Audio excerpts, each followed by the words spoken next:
As many of you already know, Gaijin has fixed the issues surrounding real shatter, so guns actually work now, and it's been pretty damn nice. I'm having a lot of fun, a lot more fun playing RRB than I did, in fact, just a couple of days ago for that matter, maybe even a week ago, not quite sure when the fixes were, but it wasn't that long ago. Now that guns actually work, a lot of planes have become fun once again.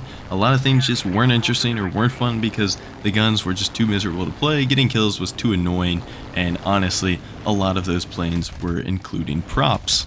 What we're looking at today is the Yak 3. At battle rating 4.3, this plane is pretty dang good. With 120 rounds of 20mm Schwach, when the real shatter system wasn't working, there just usually wasn't enough ammo to actually have fun with. But now that your gun actually finally works, it's back to being enjoyable again. If you want to pick this thing up without grinding the Russian tech tree, France has a premium version that costs a pretty small amount of golden eagles. How much exactly? Well, you can @glitch on screen right here. Make sure you @him down in the comments down below and ask him just how much the French Yak 3 costs. If you want to get a little bit of a discount in a way on buying the French premium Yak 3, then go ahead and use today's video sponsor, Free GE for War Thunder. Free Golden Eagles for War Thunder is an app available on the Google Play Store in which you complete tasks of varying difficulty, and depending on how difficult the task is, that's going to determine how many Golden Eagles you're going to get for free. Are you going to be getting thousands of Golden Eagles really easily and really quickly? Probably not, but you can get a couple hundred Golden Eagles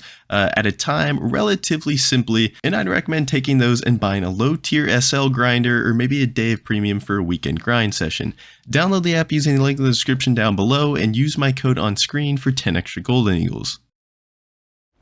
So what does the Yak 3 actually do well? Well, at 4.3 the flight performance is pretty dang good. It's just overall a pretty nice plane. A lot of the 4.3s, most of them for that matter even, a lot of them are just strong and competitive relative to their BRs, and that's why I think 4.3 is one of the more fun battle ratings to play, because every nation generally has something. A lot of them are better than others, yes, like the J2M2 for example at 4.3, absolutely broken. That's not comparable to something like a Yak 3. But then there's things like the 109G2, the XP50, the Spitfire F Mark 9, a lot of planes at 4.3 that are not necessarily all equal to each other, but they all have their strengths in different ways, and it adds a really fun dynamic to the matchmaker to where everyone has a plane that is pretty capable of the BR at something. And the cool thing about the Yak 3 is that it's kind of just a jack of all trades. The Yaks do pretty much everything decently well.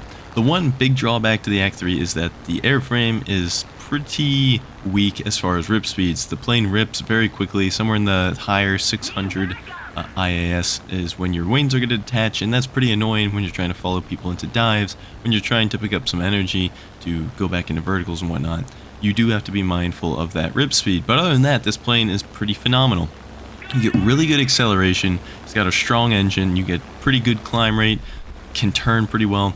The flaps, when they do manage to come out, help you quite a bit on landing. It is a pretty low flap speed though, so you're not going to be able to get them out that often, but for stall fights and stuff like that, the flaps are pretty fun. They're not necessarily going to make you pull insane AOA like some of the flaps do, but they definitely help you stay in the air that little bit longer that you need to stall out on top of somebody and then come back down on them from behind. They just basically help you float and not stall out is what I'm trying to say. Other than that, the main playstyle of the Yak is you kind of just hold S and you hold your elevator down and start flying circles around people until eventually they start falling out of the air, because for whatever reason the Yaks hold energy very good while just raiding and going in a circle. And if people try to follow you while doing this, they're just going to slow down faster than you, and eventually you'll just start out-turning them due to your energy difference. A plane that is stalling out is obviously not going to be very maneuverable, and then the Yak is just going to start catching up to it in any which direction. That's not something that you have to resort to. Like I said, it's a pretty decent turn fighter. It's going to be out-turning a lot of planes, pretty much everything German, almost everything American, British, many things, not all of them. It's pretty 50-50 with the British Street, but the point is that this plane is definitely not a slouch when it comes to turning. The acceleration in a straight line, specifically at lower speeds, it does slow down a little bit pretty early. Like I said, the rip speed's 600, so the plane really doesn't like accelerating past 600 for that matter.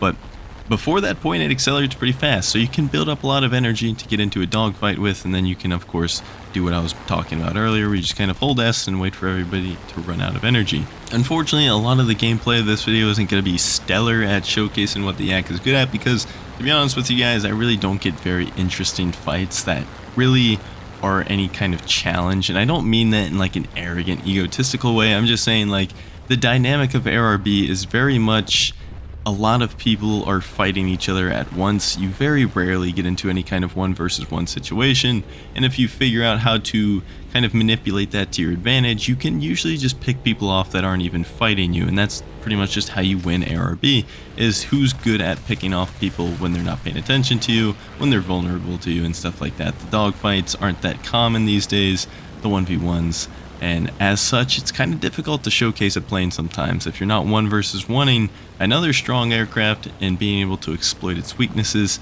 you know, it just doesn't make for the greatest video. So you see me picking off bombers, third-partying people, killing people that just really don't have any idea that I'm even trying to kill them, for that matter. But nonetheless, I hope the gameplay is at least somewhat enjoyable. We're squatted up with Jube. You see him in chat there. He is red because I'm quirky and cool and my squad mates are red. I pick off a B-17 early game just because I don't want to deal with him. I like ruining bombers' fun whenever possible, and I will go out of my way to do so. So, surprisingly, he gets his wings shredded off really quickly. I don't know if you guys saw that, but the 20mm made pretty short work of him, and he's a heavy bomber. So I'm very satisfied with the damage that these guns are doing. I don't have to spray all 120 rounds of my 20mm to actually take a bomber down anymore, and that is very, very satisfying.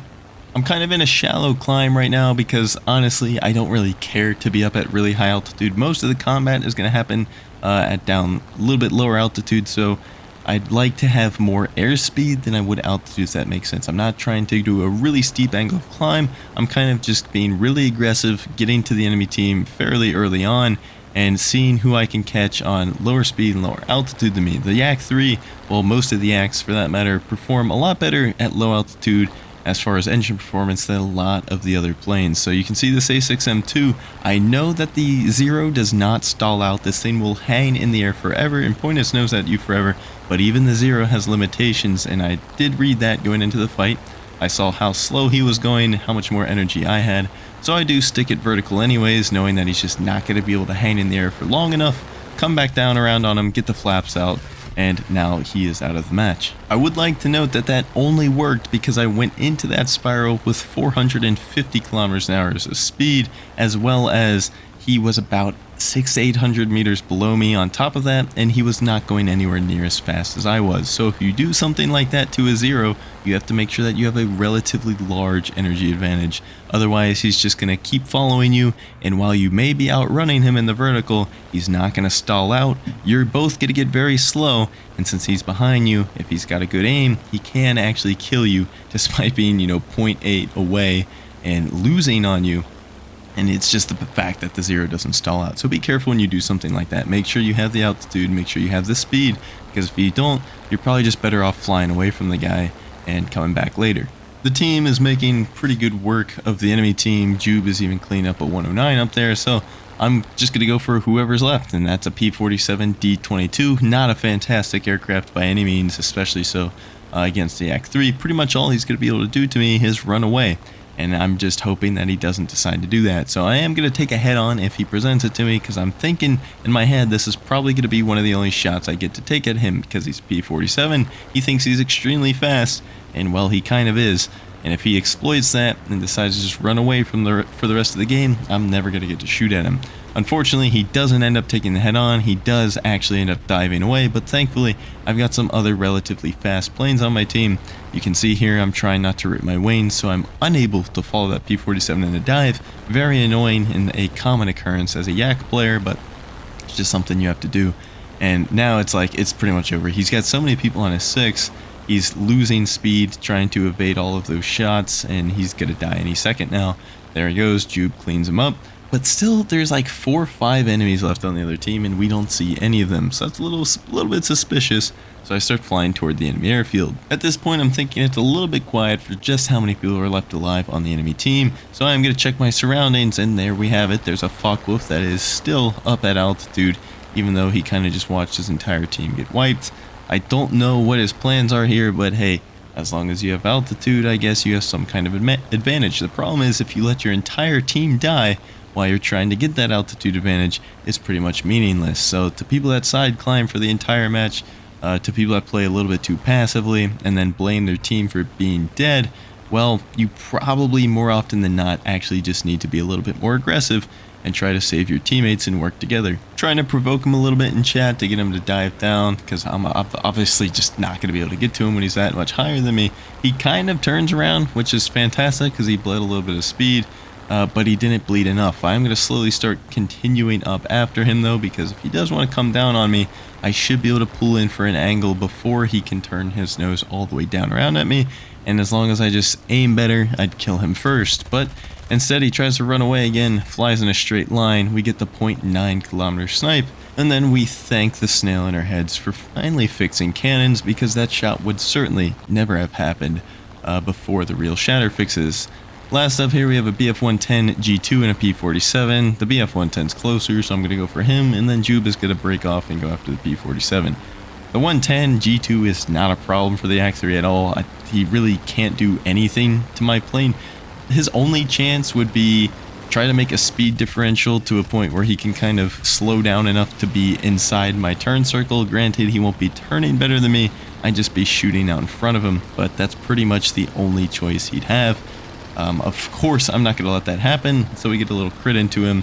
He probably doesn't even attempt it, to be honest, and now he's kind of spinning, losing control of the plane, and now I just have to actually work myself around and not fly in front of his nose. So we finish him off here. Any second now, there he goes. I know Jube's going for the P-47, so there's the B-17. He's the last alive, I believe, so I'm just going to go for him. We have 41 cannon rounds left, which before the real shatter changes, that would make me a little bit nervous, because that's not usually enough 20 mil coming from a single cannon to kill a bomber. Unless you've got really good aim and you can snipe the engine with all 40 shots, you're probably going to need a little bit more. But with these beautiful cannon changes, I can actually hit my shots, get some clean bursts in, and saw the wing off by tracing his plane. Fantastic stuff, guys, and I really appreciate it. ARB is significantly more fun now that the guns are working again. This is how it's been for years until the real shadow changes, and then guns just didn't do anything. I think people got a little bit too used to that, so you gotta be a little bit more careful, a little bit more defensive. Don't let people get shots on you, and it's not gonna matter. Nothing will change. Hope you guys enjoy. Here's the results screen for those who've asked, and I will see you on the next video.